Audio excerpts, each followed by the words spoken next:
విశాఖ కేంద్రంగా ప్రకటించిన railway zone వల్ల ఉత్తరాంధ్రలోని 2 జిల్లాలు శ్రీకాకుళం, విజయనగరంలకు కొత్తగా వనగురే ప్రయోజనమేమీ కనిపించడం లేదు. ప్రస్తుత వాల్తేరు డివిజన్లో కొనసాగుతున్న ఈ జిల్లాల్లోని కొన్ని ప్రాంతాలు కొత్తగా ఏర్పాటు చేయనున్న రాయగఢ్ డివిజన్లో భాగమై ఒడిశా కేంద్రంగా ఉన్న తూర్పు కోస్తా జోన్లోనే కొనసాగనున్నాయి.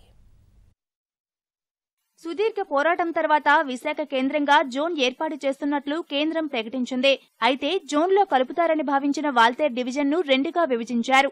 అధిక ఆదాయం వచ్చే ప్రాంతాలను కొత్తగా ఏర్పాటు చేసే రాయగఢ్ డివిజన్లో కలపనున్నారు. దీనివల్ల జోన్కి వచ్చే ఆదాయం కోల్పోవడంతో పాటు శ్రీకాకుళం, విజయనగరం జిల్లాలోని కొన్ని ప్రాంతాలు ఒడిశా కేంద్రంగా ఉన్న తూర్పు కోస్తా జోన్ పరిధిలోకి వెళ్లిపోయాయి.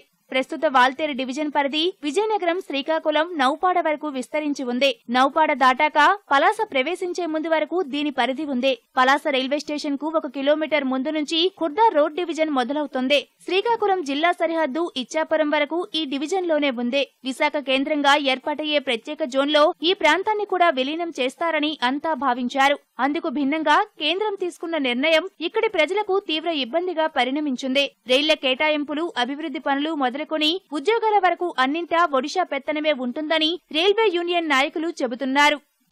వాళ్ళు అంటున్నారు ఏంటంటే ఆంధ్ర రేంజ్ అంతా విశాఖ జోన్లోనే ఉంటుంది అని అంటున్నారు.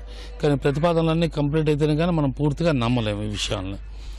తర్వాత ఇప్పుడు నష్టాలు అంటే ఇప్పుడు వాల్తేరు డివిజన్ హెడ్ క్వార్టర్కి వెళ్ళాలి అంటే నేరుగా వెళ్ళిపోతుంది. అదే రాయగఢ డివిజన్గా అయ్యి మనకి వెళ్ళి రావడానికి పనులు చేసుకుందుకు నరకం చూడవలసి వస్తుంది.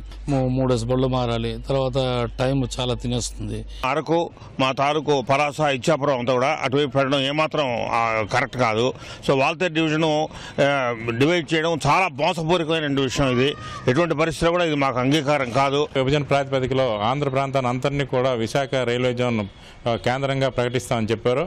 దానికి కట్టుబడి మరి ఆంధ్ర ప్రాంతం, ఉత్తరాంధ్ర జిల్లాలు మొత్తం ఇటుపక్క మనకి ఇచ్చాపురం నుంచి అటు పార్వతీపురం, రాయగఢ ప్రాంతాన్ని కలుపుకొని మనకి రైల్వే జోన్గా విశాఖ డివిజన్లో ఉంచడమే మనకి చాలా అత్యంత అనుకూలమైన అంశం. ఇది పాలనా సౌకర్యం కానీ, అటు రైల్వే ఉద్యోగస్తులకు కానీ, తర్వాత ఎవరైతే నిరుద్యోగులు ఉన్నారో వీళ్ళకి కూడా క్షేమకరం కాదు.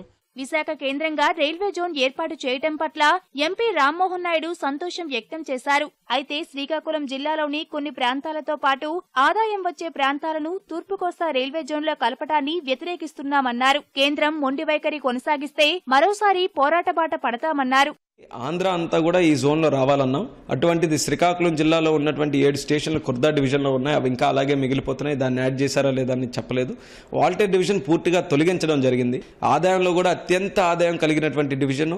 అటువంటి డివిజన్ ఈరోజు పేరు లేకుండా చేశారనంటే అక్కడ కూడా చాలా అన్యాయం జరిగినట్టే మేము భావిస్తున్నాం. అదే రకంగా కేకే లైన్ ఉందో అందులో 30-70 బేసిస్ మీద పెట్టారు. ఏ నిర్ణయం ప్రకారం తీసుకున్నారు? కమిటీ చెప్పిందా? రైల్వే బోర్డు చెప్పిందా? పీయూష్ గోయల్ గారు ప్రెస్లో చేసినటువంటి ప్రకటన అది. గతంలో కూడా ఇటువంటి ప్రకటనలు కేంద్ర ప్రభుత్వం ఎన్నో చేసింది, కానీ అమలు మాత్రం ఎక్కడ చేయలేదు. కాబట్టి ఈ రోజు చేసినటువంటి ప్రకటనకి ఏ రకంగా మీరు అమలు చేస్తారు? చారిత్రక వాల్తేరు డివిజన్ ను విభజించడంతో పాటు శివారు జిల్లాలను విడగొట్టే ప్రయత్నం చేస్తున్న నిర్ణయాన్ని కేంద్రం పునరాలోచించాలని ఇక్కడి ప్రజలు కోరుతున్నారు.